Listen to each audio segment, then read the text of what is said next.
Alors tous les chiffres continuent actuellement d'augmenter, atteignant des niveaux que nous n'avions plus connus depuis la deuxième vague. Voici une fois de plus un moment difficile dans cette pandémie, avec les renforcements des mesures qui ont été prises pour éviter une troisième vague, alors que c'est clair, nous en avons tous assez. Nous croyons vraiment que nous pourrons, après avoir passé ce cap, être dans une situation où le pire sera derrière nous. Le printemps est en vue et la vaccination monte en puissance. Mais actuellement, le secteur des soins de santé compte sur notre aide. Et notre aide, c'est de faire la différence. Cette différence, c'est de faire en sorte que, dans les semaines qui viennent, les soins médicaux adéquats soient disponibles pour tous, ceux atteints du Covid bien sûr, mais les autres aussi.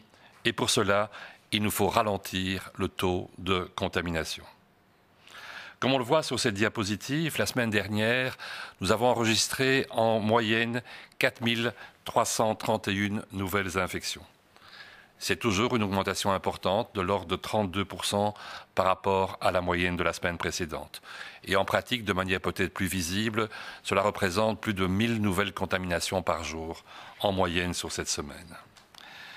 Les chiffres quotidiens actuels flirtent avec les 6000 nouvelles infections par jour, ce qui pourrait nous donner un impact de l'ordre de 300 nouvelles hospitalisations par jour dans le courant de la semaine prochaine et une augmentation malheureuse au niveau des soins intensifs de l'occupation qui pourrait y dépasser 700 lits. Si les chiffres continuent d'augmenter, nous pouvons heureusement constater que le pourcentage d'augmentation tend à se ralentir au cours des 4 derniers jours. Nous avions il y a 4 jours encore une augmentation de 42%, alors qu'elle est, comme on vient de le dire actuellement, de 32%. Avec votre aide, en modifiant les choses, nous pourrions atteindre le pic des nouvelles contaminations d'ici une semaine et nous allons, dans la suite, discuter d'ailleurs des modalités qui pourraient nous aider à ce niveau-là. Au niveau des tranches d'âge, on constate que les augmentations se manifestent dans toutes les tranches d'âge, mais nettement moins chez les personnes âgées. Les personnes de plus de 80 ans ont un taux d'augmentation de 6%, alors que l'augmentation la plus importante reste marquée chez les personnes jeunes, chez les enfants, les adolescents, avec 43% d'augmentation, ce qui nous amène d'ailleurs en nombre absolu à avoir la majorité des cas chez les adolescents, suivis des trentenaires et des gens dans la quarantaine. Au niveau des provinces, la carte reste rouge ou rouge foncé, comme vous le voyez ici. Il y a une augmentation dans toutes les provinces, un peu plus prononcée en Wallonie avec 38% qu'en Flandre avec 32% et un peu moindre à Bruxelles avec plus 23%. Toutes les provinces sont impactées, entre autres plusieurs provinces du sud du pays. On le voit dans le Namurois, entre autres, où les chiffres sont les plus importants.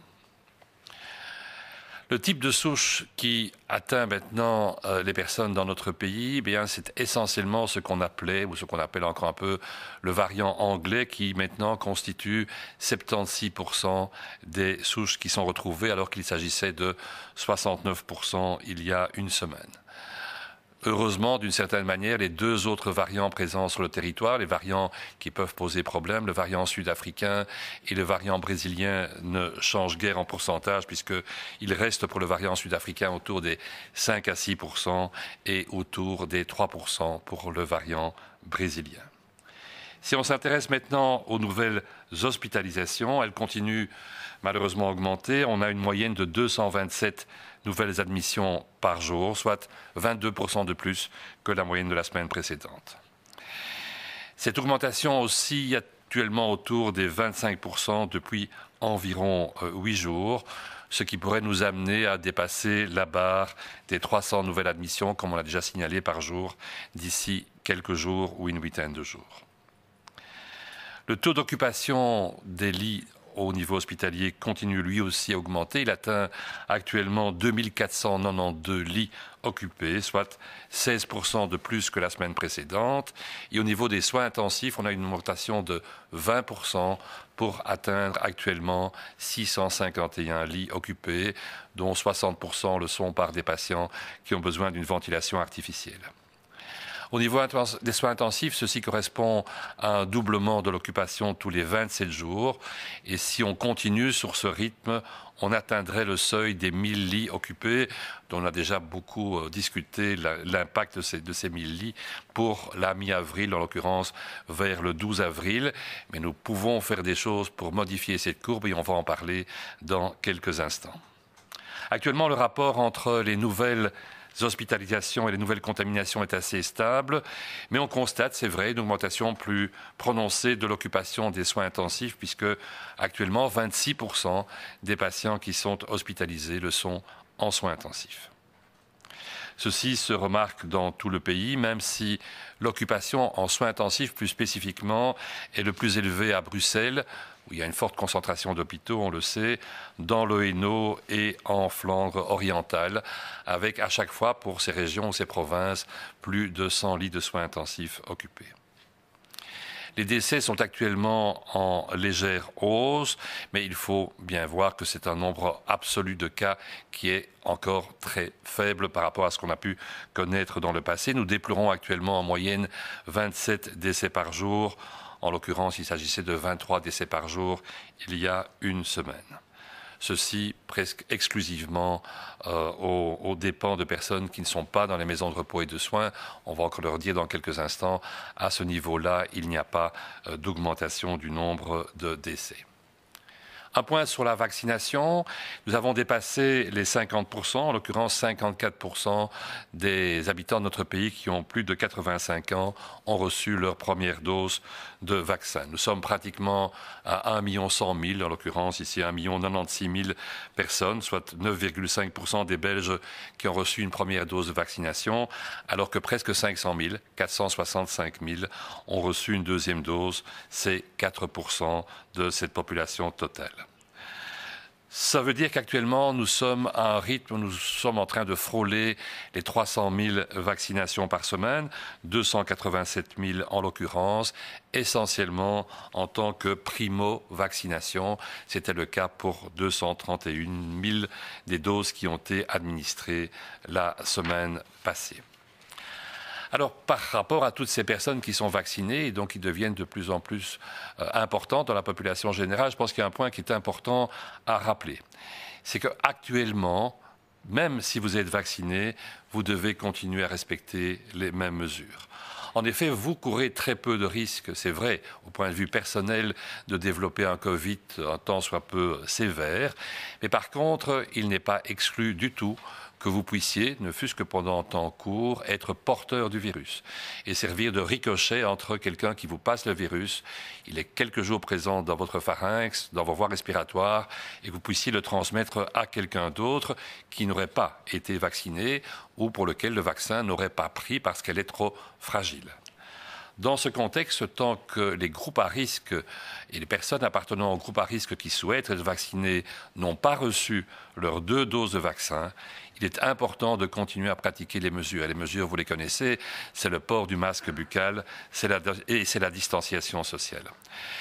De même, si vous êtes en contact à haut risque parce que des gens dans votre entourage ont été infectés, par exemple, ou sont détectés comme étant positifs, il vous faut continuer actuellement à appliquer les mesures d'isolement et de quarantaine qui sont nécessaires. Petit thème récurrent du vendredi concernant les maisons de repos, où heureusement la situation est calme et reste favorable. On a une très légère augmentation du nombre d'infections en Wallonie, qui passe pour les nombres d'infections par 1000 résidents de 0,7 à 1,2, ainsi qu'à Bruxelles, de 0,8 à 2, et une stabilisation en Flandre, mais ceci ne relève que d'un tout petit nombre d'infections et est finalement peu significatif. Il y a moins de 10 foyers de plus de 10 cas d'infection qui ont été signalés. Le taux d'hospitalisation des résidents de maisons de repos reste très faible, inférieur à 0,2 pour 1000, et ce dans toutes les régions du pays, faisant que les résidents de maisons de repos ne représentent plus actuellement que 2% du total des hospitalisations pour Covid. Et enfin, au niveau des décès, on l'a déjà évoqué il y a quelques instants, ce nombre de décès reste stable, en l'occurrence de l'ordre de 19 décès par semaine, faisant que les résidents des maisons de repos, au niveau des décès liés au Covid, ne représentent plus que 9,4% du total des décès. Alors, on voudrait développer un point avec vous pour vous montrer ce que l'impact des nouvelles mesures peut avoir sur l'évolution de l'infection dans notre pays et tout spécialement sur un des points les plus cruciaux qui est l'occupation des lits de soins intensifs.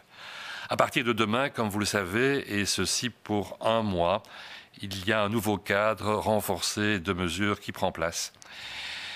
Ces mesures ne peuvent avoir un impact que si nous les appliquons et si nous travaillons tous ensemble, que si l'équipe, cette fameuse équipe de 11 millions, reste unie et va dans la même direction et qu'elle évite qu'une partie de l'équipe ne joue contre l'autre partie. Il faut donc que nous respections ensemble ces mesures. Ce n'est qu'avec votre aide à vous tous, et pas à une partie d'entre vous, qu'on pourra réussir en ayant ces 4 prochaines semaines à non seulement casser cette courbe qui va vers le haut, mais aussi à passer en dessous de ce plateau élevé sur lequel nous sommes depuis maintenant 4 mois après la deuxième vague. Et vous connaissez ces mesures et on va les répéter. C'est limiter vos contacts, bien sûr, vos contacts à l'intérieur, à une seule personne proche, extérieure au foyer. Par définition, si vous ne rencontrez pas quelqu'un, vous ne risquez pas de l'infecter. De ne pas être à plus de 4 personnes ensemble à l'extérieur, tout en gardant vos distances et toutes les précautions nécessaires à ce niveau-là.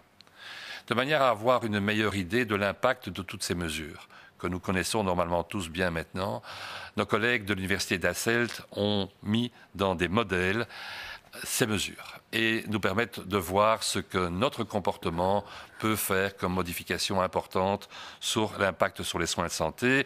Et nous vous présenterons aujourd'hui que l'impact sur les soins intensifs. Ces données existent bien sûr sur les contaminations et l'occupation des autres lits d'hôpitaux aussi, vous montrant comment une modification de comportement peut avoir un impact extrêmement important pour éviter de dépasser les seuils dont on a déjà longuement parlé. Alors il y a 3 scénarios dont le premier est devant vous, c'est celui où rien ne change, où nous continuons à faire comme maintenant, comme si de rien n'était, et donc ceci va bien sûr tout à fait à l'encontre des nouvelles mesures qui sont effectives à partir de demain. Elles sont donc basées sur les données qui existent jusqu'à présent et pas du tout sur celles qu'on espère vous allez adopter. Vous voyez que dans ce faisceau de courbes rouges que vous voyez ici, il y a ainsi une forte probabilité que nous dépassions les 1000 lits de soins intensifs. La courbe montre un vaste éventail qui va depuis à peu près 600 lits jusqu'à plus de 1500 lits. Et on sait que actuellement, nous avons déjà dépassé les 600 lits, donc ce n'est pas ça qui sera la courbe qui pourrait être réellement celle qui se passerait. C'est quelque part entre les 1000 et les 1500 lits ou les plus que 1500 lits. À ce moment-là, non seulement nous aurions un pic particulièrement important, particulièrement élevé et qui pourrait atteindre ou dépasser le pic qui était le plus important qu'on a connu lors de la deuxième vague. Je vous rappelle que la deuxième vague avait été marquée par un taux d'occupation des soins intensifs plus important que la première, mais nous pourrions frôler ou atteindre le même taux si nous continuons à faire, entre guillemets, comme maintenant. Et vous voyez dans la partie droite de la courbe ce qui se passerait au début du mois de mai, où on resterait avec une occupation particulièrement importante des soins intensifs au début mai, mais aussi dans la poursuite du mois de mai, a donc une charge non seulement ponctuellement importante, mais persistante, ce qui est la chose la plus délétère pour les soins de santé. Dans cette deuxième extrapolation, dans cette deuxième mode de prévision, ils se sont basés plutôt sur les mesures qui avaient été décidées lors du début de la deuxième vague. Alors on sait qu'on n'est pas exactement dans le même genre de mesures, mais on prévoit que dans notre contexte actuel, les mesures qui sont prises maintenant devraient avoir le même genre d'impact que les mesures qui avaient été prises juste avant la deuxième vague. Il s'agit donc d'une indication, mais qui ne devrait pas être très différente de la réalité. Il s'agit donc d'appliquer les mesures telles qu'elles ont été détaillées il y a quelques instants. Alors dans ce cas-là, mais comme vous le voyez, on n'est pas du tout dans le même genre de chiffres, puisqu'il y a une grande probabilité qu'on reste en dessous de l'occupation de 1000 lits, sauf pour une ou deux des courbes que vous voyez ici, et peut-être même des 800 lits. D'ici à la fin du mois de mai ou le courant du mois de mai, on pourrait avoir réduit la charge de manière drastique sur les soins intensifs en passant à moins de 300 lits. Entre les deux, c'est peut-être celle de la réalité, c'est la courbe dans laquelle nous appliquons les mesures, mais pas parfaitement bien. Nous les appliquons avec une marge de 30%.